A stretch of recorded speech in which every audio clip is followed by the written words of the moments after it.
paartii badhaadhinaan kun biyya bulchuu hin danda'u waayisa. Akka koongireesii biyyoolessa Oromoo biyya bulchuu hin qabu jennee taman. Maaliif? Eenyutu isa filate? Eenyutu isa filate? Eenyutu bulchuu qaba? Biyyi kun kan bulchuun irra jiraatu paartii uummanni filate waggaa 5 kontraata kenneef. Waggaan 5 sun eenyutu filatame yoo paartii badhaadhinaa hin filatamin filannoon geggeeffamee ani sin gaafadha paartiin badhaadhinaa kun yoom filatame gaaf kan filatame ati sagalee kenniteettaa fi ati filannoo sanatti hirmaatteettaa sin gaafadha deebise yoom filatame paartiin badhaadhina jedhamu kun gadda kan torban tokko kan ayyama fudhate I think 15 guyyaa 15 wayiiti sa'aatii 24 keessatti fudhate sa'aatii 24 keessatti namni yoom ODP'n gaafa akkas ta'u maan kaasina isin fakkeenyaaf OPDOodhaan kan filatame. OPDO wajjin ikkoo falmaatti turre bara. Rakkinni keessan kana bu'aa kana immoo fiddaniitu. OPDO filatamee gaafa inni ODP ta'u waltajjii san irratti argamtanii gaafa inni hundeeffamu akkasii miti. Sirriidha. Haasaa taasisaa turtan. Sirriidha. Gaafa wanni kun sirrii miti maan jedhina. ODP'n sirriidha. ODP'n sirrii miti hin jenne nuti. ODP'n yoomuu dhaaba OPDO irraa of fooyyeessee ODP maqaadhuma Oromoo qabate sana. Oromoon gaafa 2007 sagalee kenneef sana qabatee itti fufe. Walakkaatti immoo suni hafe. Amma kan filatame Oromiyaa keessatti ODP Ihaadigidha.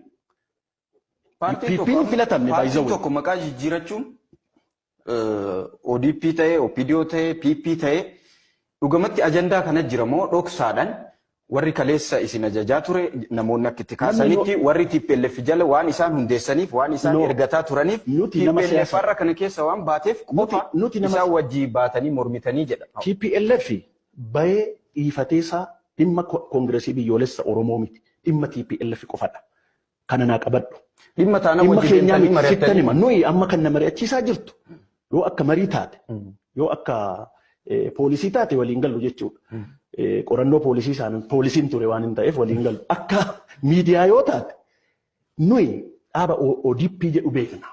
Oromiyaa keessatti uummanni Oromoo illee isa beeka. Mee deemii gaafadhu. Uummata Oromoo gadda dheeraa ture KFO wajjin. Gadda wannoo ture waltajjii sanarratti gaafadhu.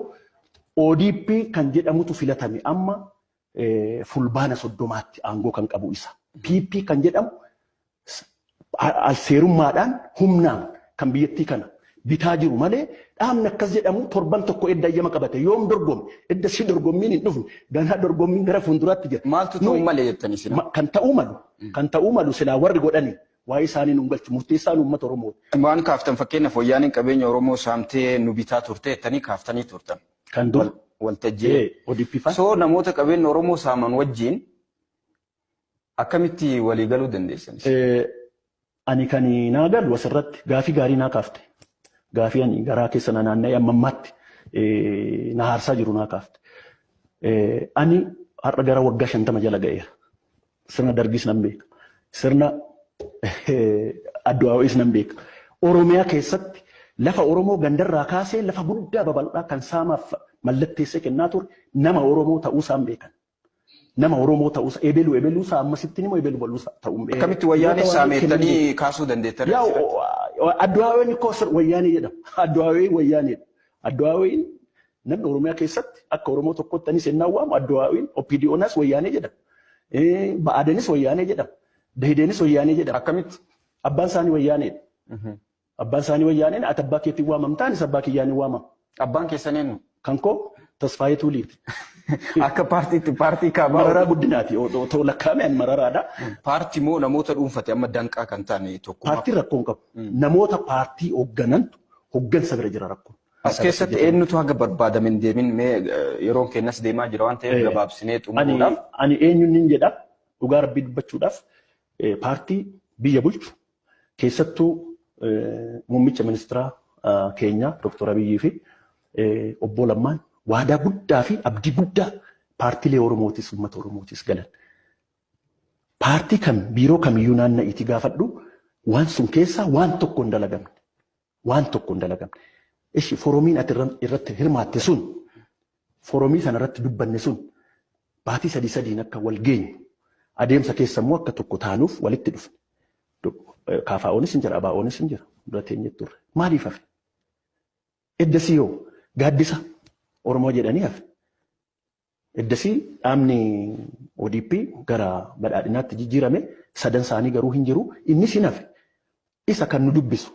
Kun hundumtuu kan calqaban yoo hafe kan calqaban yoo hafe yoom walii gal fuulduratti filannoon nu eeggata. Filannoon sun waan ta'u hin beeknu. Filannoon kun seeraan gaggeeffame heeraan gaggeeffame seera boordii filannoof seera biyyatti irratti hundoofne naamusaaf tasgabbiin gaggeessine abbaa uummanni filate sanaaf ittiin beekumsa kennine mana keenyatti deebi'uun dirqama keenya akka ta'u irratti walii galuu qabna. Biyya jeequu irratti walii galuu qabna. Egaan kabajamtoota daawwattoota dubbii jabduu OBN turtiin durataa koongirasii biyyaalessa Oromoo obbo Tolosaa Tasfaayee wajjin taasifne kana fakkaata. Torban keessummaa biraa qabannee walitti kan deebinu ta'a. Hanga torbaanitti torban gaarii isiniin jedha. Obbo Tolosaa Tasfaayee durataa koongirasii biyyaalessa Oromoo as istiidiyoo keenyatti dhuftanii turtii kanan waliin taasisuu keessaniif maqaa daawwattoota keenyatiin hedduu isin galateeffadha. Anillee isin galateeffadha. Carraa kana waan fayyataa.